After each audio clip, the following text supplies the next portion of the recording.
And I remember one big sentence that this huge trader said one day. He said, you know, the only thing that I really pity about in my investing career, that I didn't went bigger on the high conviction trades.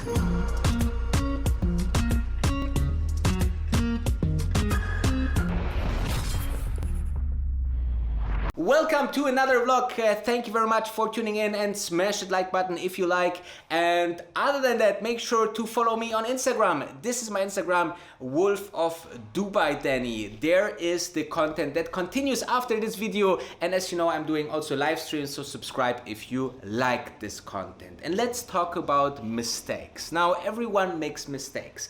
It's good to make mistakes, okay? I always say, you know, I either win or I learn, but I never lose. And this is the most important thing that you should put somewhere, you know, on the big wall in your room, because it's always about making as much as possible mistakes as early as possible, you know. And everyone in the finance industry making big mistakes, all right? So the CEO Larry Fink made a huge mistake in his career that, you know, almost finished his financial career. Now he's the CEO of the biggest fund ever.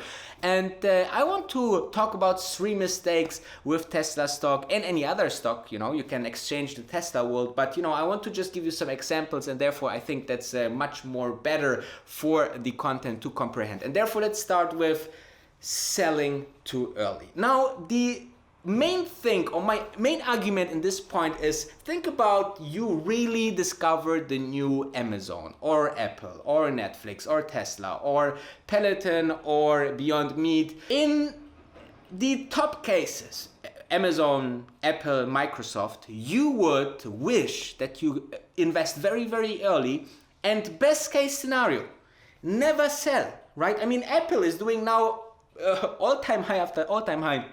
Same goes for Tesla, same goes for Amazon, same goes for Microsoft. So in the end, if you find really such a great story like these companies that I just mentioned, it's important to understand to hold it long term. And I mean very long term, okay? And this is also a mistake that I personally made with Tesla stock, right? I sell too early sometimes. I thought, you know, back after a great gain when the stock went pre-split from 300 to 400 and then 450, I thought, you know, it cannot be that the stock just continues, you know, making 10-20% after earnings, this kind of moves. And I sold because I thought we will have a pullback, but it didn't happen. So I lost, you know, 10% of my stocks. So as you can see, those are quite impressive things that you can learn. So first takeaway is that don't sell too early. And you know, other people are doing this mistakes as well. Look at the Chicken Singapore.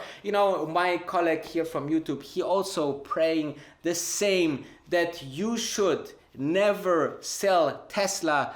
Please don't sell Tesla.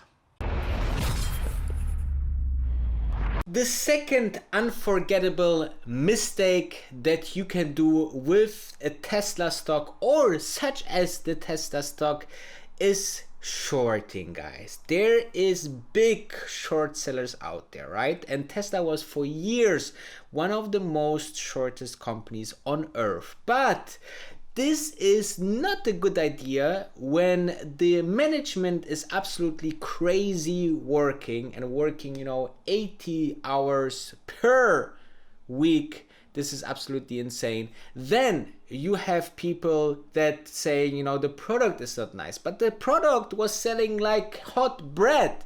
All right, so this is also not true. Then you had so innovative products. You know, this was the first digitalized car, self-driving car, and very much, you know, top notch in terms of technology built in. So as you can see, there was a lot of warning signals for those short sellers. Unfortunately, you know, there's people out there, they say, you know, I don't hear anything, I don't see anything, and I don't say anything. Well, they said many things, but you know, it's unfortunately not in the right direction, because they got shredded, guys. You know, I'm talking about Jim Chanos, I'm talking about David Einhorn, I'm talking about Mark Spiegel. Those big guys that, you know, had such a big opinion that the competition is coming. You know, I'm hearing this since years that the competition is coming. Where are they? Where is the competition, guys? Long, far away, guys, okay? But I'm telling you this.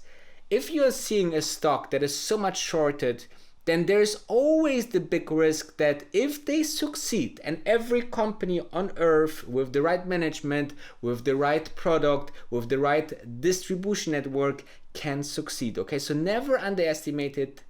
Companies, there can be just a small change in their philosophy or culture or management, and the stock on companies skyrocket, and then you will be very much, you know, yeah, very poor, let's say it this way, on this decision to short this kind of stock. And I really, you know, I don't like short selling because it's also huge risk in general, right? I mean, you can lose maximum 100% if you are going long a stock and invest into a stock, which, you know, happens so less. I think it's the same risk that the company go bust, that, you know, you find this one of 100 companies that really, you know, make some fraud things like Wirecard. Other than that, you know, the stocks are not that much of a risk. You know, the risk is obviously that the stock goes down 30%, 20%, and so on. But in general, you know, there is a calculated risk. You can lose maximum 100%. Well, with short selling, you can lose even more than that, okay? Because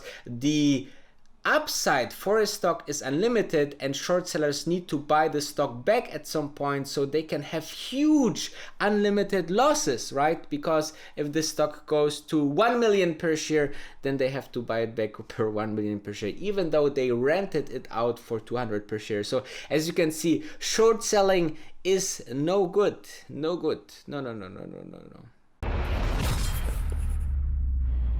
Before we diving into the last and third point of this presentation for you, make sure to check out the join button, because on the join button you can enter the membership of this channel, and then you can get access to the Discord chat or even one-on-one with me. So if you are interested into more and getting better in investing and being a really stock market master, then this is for you. Other than that, let's talk about the very high and very risky but very successful trader.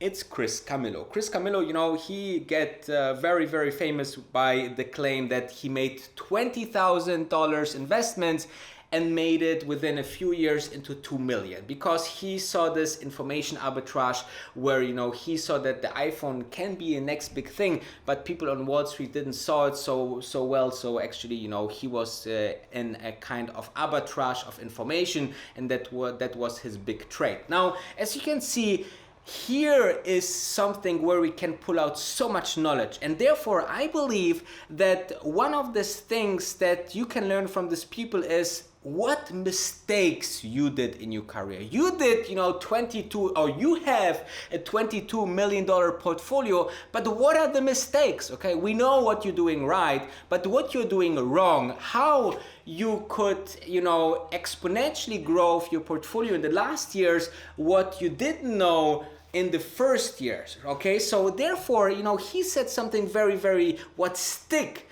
in the brain of my mind, which was, you know, he said he's a little bit, you know, sad that he didn't went heavier on high conviction trades. Sometimes, you know, it was Tesla that was a very high conviction trade. And I see this in my membership, that people saying, you know, I don't know any reason why Tesla shouldn't succeed, or I don't have anything bad to say about Tesla.